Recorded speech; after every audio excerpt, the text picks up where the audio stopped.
All right, Shalom. First and foremost, giving all praise, glory, and honor that's due to Yahweh, Bahashem, Yahweh Shai, Bahashem, Rahadash. Double honor to the elders and apostles of Great Millstone. Well, peace and blessings to the 144,000 and the hopeful elect. Shalom, Barakathum. And I'm just going to speak a little bit in transit. The thing that's on my mind is a lot of the new covenant back and forth among, all of the camps where, it's really just a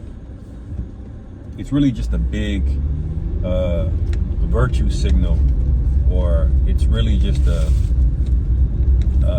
chance to show that they're right and you're wrong type of thing, instead of doing things in a spirit of edification where you want the elect to get the understanding, because we know that our salvation is basically tied to when the elect gets sealed. And so that should be the number one priority of every man that puts his hand to the plow. I don't care, what camp you're in. If that's not your number one MO to get the elect sealed till they get the understanding so Yahweh Shai can return. If you got any other ulterior motives, then you're going off and you're wicked. And eventually the pressure is going to turn up.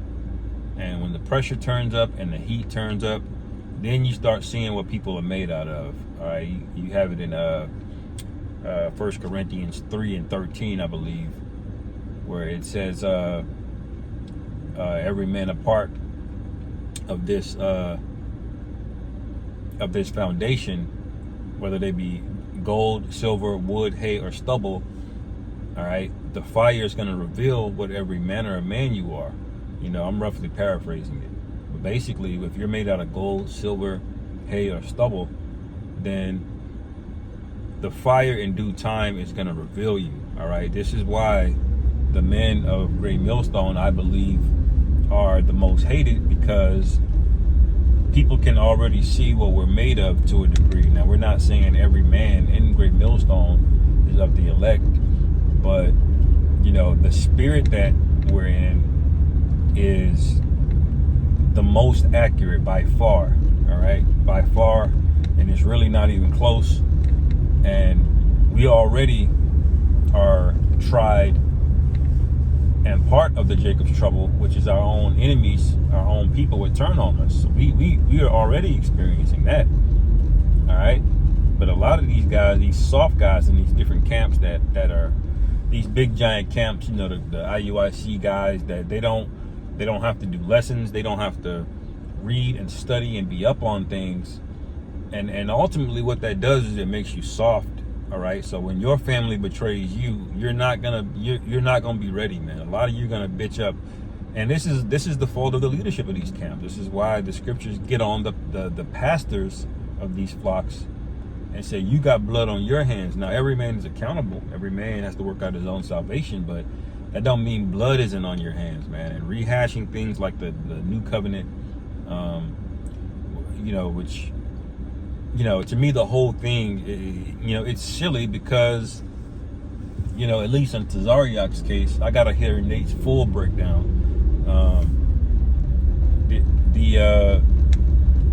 You're arguing on two sides of the same thing. That's why I was telling the elder this past week that, Apostle Dahar said it perfectly. We're in between. All right. I likened it to a woman that's betrothed, that's not yet married. Okay. We have the covenant. All right. It's been given. We've shaken hands on it. All right. But the contract has not been executed. All right. There's the contract itself that you sign, and then there's the execution of the contract. All right, we have not gotten the contract executed yet. If the contract was executed, we wouldn't be teaching each other. We wouldn't have to worry about curses. All right, I don't have to look on the back of every goddamn package of food I buy to see what's in the motherfucker, man. All right, because I'm worried about what I'm ingesting. Those things are part of our punishment on this side. All right, before the marriage is consummated, so to speak. And the consummation is when Yahweh Shai returns. All right, World War III, Yahweh Shai returns. Esau is subjugated. Okay, and Yahweh Shai hands out those crowns to the men that were faithful, that stood so stiffly, as it's written. Okay, those are the ones that overcame. And believe me, nobody is getting on that chariot that didn't overcome something, man. All right, it was another false doctrine that the IUIC teaches. You're not just gonna slide in on the chariot.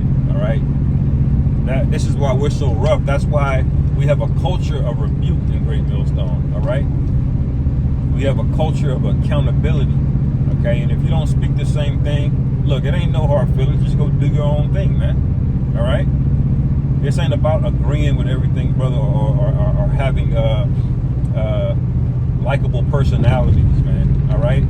Are there brothers that are good friends in Great Millstone? Yes. Is that a requirement? No, absolutely not. It's not required. The scriptures say that you speak the same thing, man. That's the requirement. All right.